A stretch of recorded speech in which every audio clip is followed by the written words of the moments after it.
Hello दोस्तों, कैसे हैं आप सभी। इस वीडियो में हम जानेंगे कि आखिर इलेक्ट्रिकल लोड क्या है, इलेक्ट्रिकल लोड के प्रकार कौन कौन से होते हैं, पावर फैक्टर क्या होता है और इसके साथ ही साथ जान लेंगे कि पावर फैक्टर के कितने प्रकार होते हैं और इसमें कॉस जो फाई होता है, आखिर ये कॉस फाई पावर फैक्टर के लिए क्या है।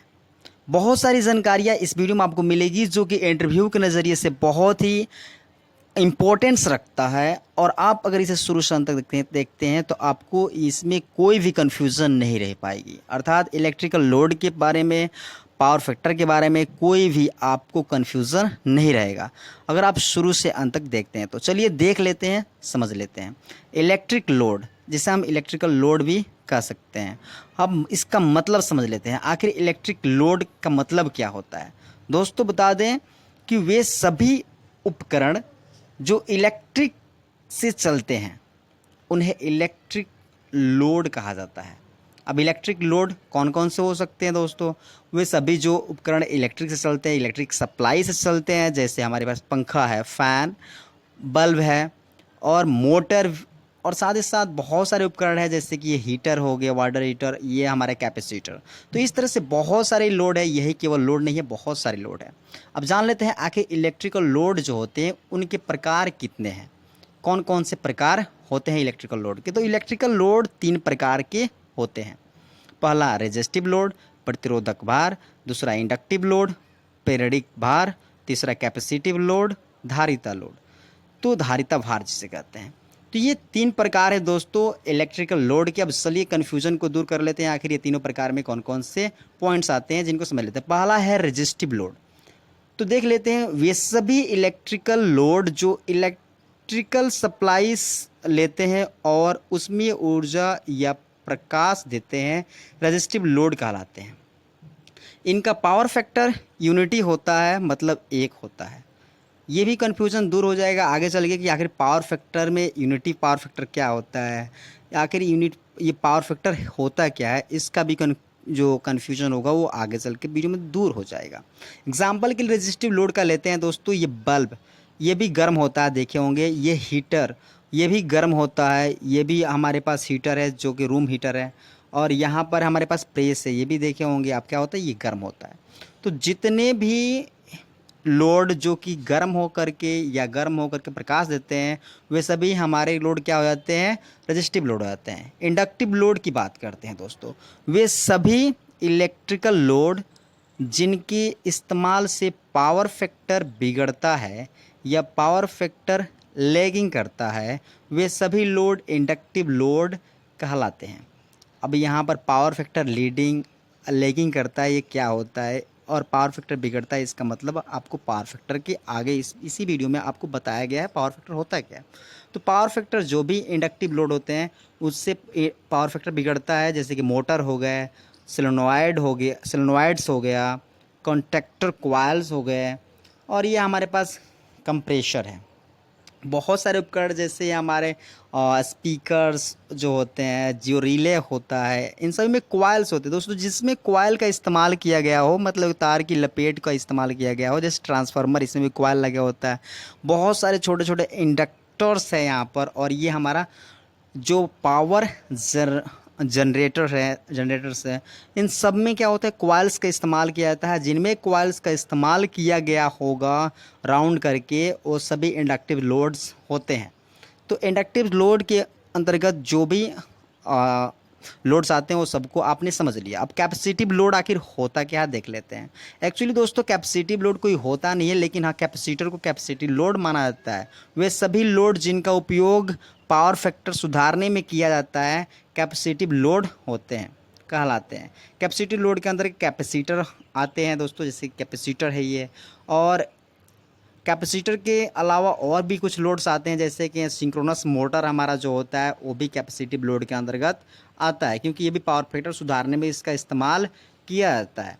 तो जिनका इस्तेमाल पावर फैक्टर सुधारने में किया जाता है, या जिसके इस्तेमाल से पावर फैक्टर आगे, मतलब कि जो लैगिंग कर रहा होता है वो लीडिंग करने लगता है, मतलब पावर फैक्टर को सुधारने में इसका इस्तेमाल होता है। सिंपल सी बात, आप कन्फ्यूजन मत होइए, पावर फैक्टर को आप समझ लीजिएगा, क्योंकि अब पावर फैक्टर के बारे में ही बात करने वाले हैं दोस्तों। आखिर पावर फैक्टर क्या है।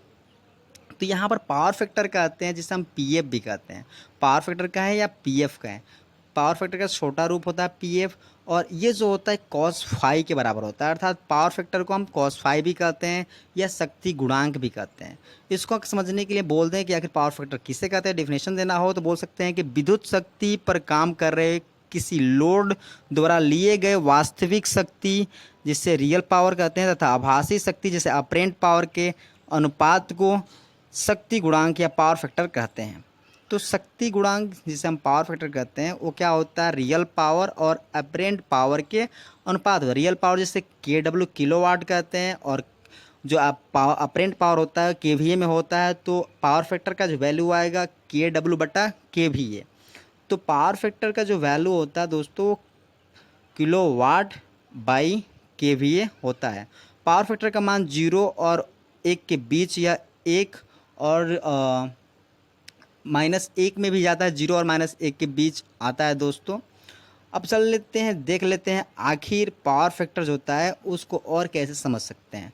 दोस्तों हमारे पास वोल्टेज और करंट होते हैं, और एक ये जो तार होता है उस तार में से एक ही तार में से वोल्टेज भी बहता है और करंट भी बहता है। जैसे हमारे पास 3 बल्ब लगे हुए हैं, यहाँ पर वोल्टेज इसमें जा रहा है, करंट भी जा रहा है। रेजिस्टिव लोड मतलब आपने समझ लिया होगा कि बल्ब जो होते हैं रेजिस्टिव लोड होते हैं। इस वक्त क्या होगा कि करेंट, इसका जो इमेज होगा, जो ग्राफ बनेगा, करेंट और वोल्टेज दोनों साथ साथ चलेंगे। मतलब कि करेंट उसी समय पर उठ रहा है जिस समय वोल्टेज उठ रहा है, और करंट उसी समय पर जा कर के उतने ही डिग्री पर जा कर के उसी समय मिल रहा है जहाँ पर वोल्टेज मिल रहा है। जैसे कि हमारे पास करंट 0 डिग्री से उठता है, वोल्टेज भी 0 डिग्री से उठता है। 180 डिग्री के पॉइंट पर जा कर के हमारे पाई के पॉइंट के जा कर के पाई है ना, उसके पॉइंट पर जा कर के करंट भी मिलता है और वोल्टेज मिलता है। इस तरह से वहीं से फिर उठते हैं और 2 पाई पर जाकर मिलते हैं। तो इनके जो हमारे पास जो करंट और वोल्टेज चल रहे हैं, यहाँ पर कर्व बन रहा है वो सेम बन रहा है, मतलब समय वो समान डिस्टेंस तय कर रहे हैं। यहाँ पर कर्व उनकी सेम बन रही है। तो वोल्टेज और करंट रेजिस्टिव लोड में साथ साथ चलते हैं, और इसी कारण से इनमें करंट कोई काम मतलब आगे नहीं बढ़ता, लीडिंग नहीं करता। और करंट और वोल्टेज के बीच जो एंगल बनता है वो 0 डिग्री का बनता है, अर्थात कोई डिस्टेंस इसके अंतर्गत होता ही नहीं तो एंगल बनेगा ही नहीं। तो 0 डिग्री, फाई का मान जो होता है यहाँ पर 0 डिग्री होता है। वोल्टेज और करंट के बीच जो एंगल बनता है, अगर और दूसरे तरीके से अगर कोई कहे कि पावर फैक्टर किससे कहते हैं, तो हम दूसरे तरीके से बोल सकते हैं कि वोल्टेज और करंट के बीच जो एंगल बनता है उसी एंगल की कोसाइन मान को ही पावर फैक्टर कहते हैं। इस तरह से हम बोल सकते हैं दोस्तों। एग्जांपल के लिए हमारे पास ये इसका पावर फैक्टर बता दें तो पावर फैक्टर बराबर होता है कॉस फाई, और कॉस फाई के थीटा का जगह पे क्या है 0 डिग्री है, तो कॉस 0 डिग्री, और तो पावर फैक्टर का मान कितना हो जाएगा 1, क्योंकि कॉस 0 डिग्री का वैल्यू क्या आता है 1 आता है। तो कॉस फाई का वैल्यू कितना आ गया यहाँ पर 1, अर्थात ये जब कॉस फाई का मान 1 होता है तो उसे हम यूनिटी पावर फैक्टर कहते हैं। पावर फैक्टर केवल AC लोड के लिए होता है, DC लोड के लिए नहीं होता है। दोस्तों पावर फैक्टर जो होता है वो AC लोड के लिए होता है। अगर कोई पूछता है कि पावर फैक्टर का जो होता है क्या DC के लिए होता है, तो नहीं होता है। पावर फैक्टर की अगर प्रकार की बात करें दोस्तों, तो पावर फैक्टर जो होते हैं 3 प्रकार के होते हैं। पावर फैक्टर 3 प्रकार के होते हैं। पहला जो पावर फैक्टर होता है दोस्तों वो यूनिटी पावर फैक्टर होता है। दूसरा लैगिंग पावर फैक्टर, तीसरा जो होता है हमारा लीडिंग पावर फैक्टर होता है। अब बारी बारी से इन सभी के बारे में जान लेते हैं। आखिर यूनिटी पावर फैक्टर क्या होता है, लैगिंग पावर फैक्टर क्या होता है और लीडिंग पावर फैक्टर क्या होता है। यूनिटी पावर फैक्टर की बात करें, जब दोस्तों पावर फैक्टर का जो मान हो 1 हो, तब उस पावर फैक्टर को क्या कहते हैं हम, यूनिटी पावर फैक्टर कहते हैं। मतलब जब पावर फैक्टर मतलब कॉस फाई का जब वैल्यू जब आएगा वो 1 आएगा, तब उसे हम क्या कहेंगे, यूनिटी पावर फैक्टर कहेंगे। और याद रहे दोस्तों रेजिस्टिव लोड का जो पावर फैक्टर होता है वो 1 होता है। इसके पहले भी मैंने बता रखा है कि ये जो हमारा कर्व बन रहा है रेजिस्टिव लोड में, वो करंट और वोल्टेज साथ साथ चलते हैं, और इनके बीच का जो डिग्री डिफरेंस होता है वो बहुत ही कम होता है, जिसे हम 0 डिग्री होता है। वो कम क्या 0 डिग्री होता है, इतना ध्यान रहे। और कॉस 0 का 1 आता है, इसलिए यूनिटी फैक्टर जो होता है इसमें कि वोल्टेज और करंट के बीच कोई डिफरेंस नहीं आता है। मतलब कि समय तार में साथ साथ ये दोनों चल रहे होते हैं। तो यहाँ पर आपको दोस्तों पावर फैक्टर का जो फर्स्ट पॉइंट है यूनिटी पावर फैक्टर, इसको समझने में कोई दिक्कत नहीं आ रही होगी, क्योंकि आप इससे पहले भी जान चुके हैं कि यहाँ पर करंट जो फ्लो करता है और वोल्टेज जो फ्लो करता है वो सेम समय में सेम डिग्री पर अनुपात वो आगे बढ़ रहे होते हैं। इसमें वोल्टेज और करंट दोनों साथ साथ ग्राफ में बढ़ते हैं, ये आप समझ चुके हैं। और यहाँ पर जो फाई का जो वैल्यू होता है 0 डिग्री होता है, और कॉस फाई जो होता है वो होता है कॉस 0 डिग्री के बराबर, और कॉस फाई जो होता है पावर फैक्टर कहलाता है, और कॉस 0 डिग्री का वैल्यू क्या आता है 1 आता है। तो हम पी एफ बराबर होता है 1 कह सकते हैं, क्योंकि कॉस फाई का वैल्यू 1 होता है।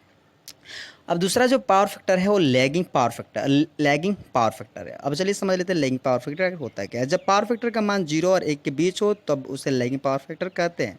और इसमें करेंट जो होता है वोल्टेज से 90 डिग्री आगे चलता है। करेंट आगे चलता है, जब आगे चलेगा करंट आगे नहीं चलेगा, पीछे चलेगा, क्योंकि वोल्टेज जो होता है 90 डिग्री आगे चलता है। क्या होता है, करेंट 90 डिग्री पीछे चल रहा होता है लैगिंग पावर फैक्टर में। अब पीछे चल रहा होता है तो इसमें क्या होता है कि हमारा जो लोड होता है अगर लैगिंग कर रहा है तो उस वक्त हमारे मतलब कि जो बिजली होती है उसके बिजली जो बिल होती है उस पर क्या होता है, बहुत इफ़ेक्ट पड़ता है।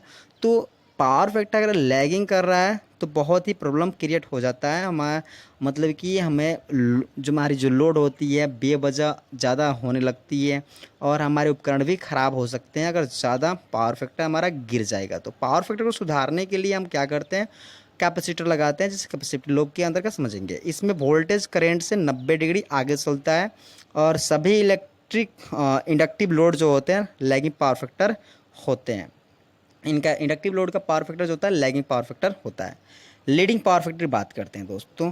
जब पावर फैक्टर का मान निगेटिव हो, जैसे कि -1 हो, 0.8 हो लेकिन माइनस में हो, तो अब उसे लीडिंग पावर फैक्टर कहा जाता है। मतलब माइनस वाली जो पावर फैक्टर होते हैं उसे हम क्या कहते हैं दोस्तों, लीडिंग पावर फैक्टर कहते हैं। इसमें क्या होता है कि जो करेंट होता है वो पावर फैक्टर वोल्टेज से 90 डिग्री आगे चलता है। जैसे कि यहाँ पर करंट दिख रहा होगा दोस्तों, अब वोल्टेज 0 पर है तब तक करंट 90 डिग्री पर आ गया है, और जब वोल्टेज 180 पर गया है तब करंट का जो वैल्यू है वो कहाँ चलेगा, 3π/2 पर चला गया, मतलब 270 डिग्री पर चला गया है। तो इस मतलब कि 90 डिग्री आगे करंट जो होता है लीडिंग पावर फैक्टर में चलने लगता है। तो यहाँ पर कन्फ्यूज़न आपको नहीं होगा, आप कैपेसिटर को जानते हैं। कैपेसिटर जो होता है वो लीडिंग पावर फैक्टर बनाता है। जैसे कि मोटर को स्टार्ट करने के लिए हमारे पास कैपेसिटर का इस्तेमाल किया जाता है। क्यों? क्योंकि उससे क्या होता है कि जैसे इंडक्टिव लोड जो होता है उसमें करंट हमारा पीछे चलने लगता है, और करंट को धक्का देने का काम हमारे कैपेसिटर करते हैं। इसको भी समझ लिए होंगे आप। इसमें करंट वोल्टेज से 90 डिग्री आगे चलता है, और सभी capacitive load leading power factor बनाते हैं। इन सब में कोई कन्फ्यूज़न आपको नहीं होगा। तो दोस्तों आपको पावर फैक्टर जो जो 3 पॉइंट्स होते हैं पावर फैक्टर के, आपने पूरी जानकारी ले ली है। उम्मीद करता हूँ कि आपको लोड और पावर फैक्टर के बारे में बिल्कुल कोई कन्फ्यूज़न नहीं होगा, आपको पूरी पॉइंट समझ में आ गई होगी। उम्मीद है कि आपको ये वीडियो पसंद आया होगा। Thank you very much. मिलते हैं नेक्स्ट वीडियो में, तब तक के लिए टेक केयर।